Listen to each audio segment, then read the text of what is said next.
In the USA, another 2.4 million people have filed for unemployment benefits in the past week. More than 38 million people have now lost their jobs in the United States since the pandemic hit in March. And these are the worst layoffs the country has seen since the Great Depression of the early 1930s. Our North America correspondent Nick Bryant is in New York with the latest. 38 million, such a staggering jobless figure. That's more than the population of Canada. And it's not just some abstract statistic. These are livelihoods that are being destroyed. And we're finding the economic victims of COVID-19 in some unexpected places. We don't normally go in search of hardship in the tree-lined communities of American suburbia, but now it's easy to find. This the looping queue for a food bank in New York's commuter belt. Cars normally used for school pickup and the weekly shop, now a marker of middle-class need. Some had waited more than 5 hours, bumper to bumper, in a queue that stretched more than a mile. Come here now. Come here now. For organiser Jamie Scott, traffic control has become a major problem. 8 weeks ago, in the early days of the shutdown, he saw 65 families. Now it's 600. And look at the cars. A Mercedes, an expensive SUVs. You see a lot of starter Mercedes, starter Beamers, high-end like Toyotas and what have you. The problem is, really, the people have gone now without 4 or 5 or 6 or 7 paychecks, and it's starting to catch up. They need food. It's the most basic thing.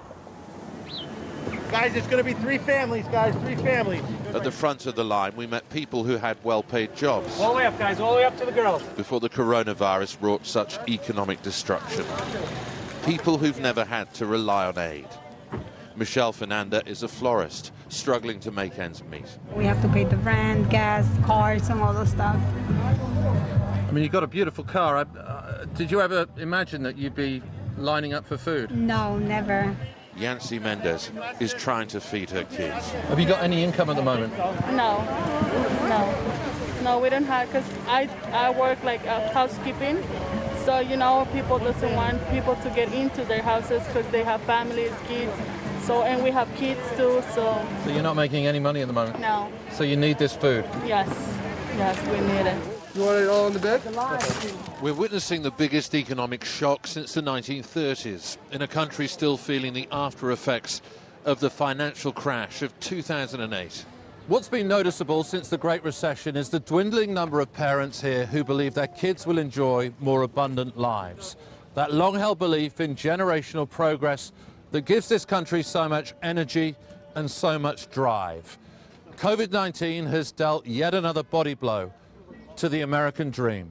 What good is it if we save everybody from the virus if we let them all starve to death?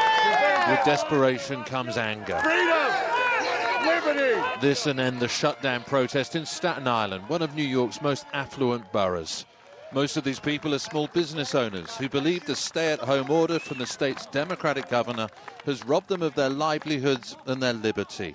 Members of the middle class, not used to mounting protests. Open up New York, that's right.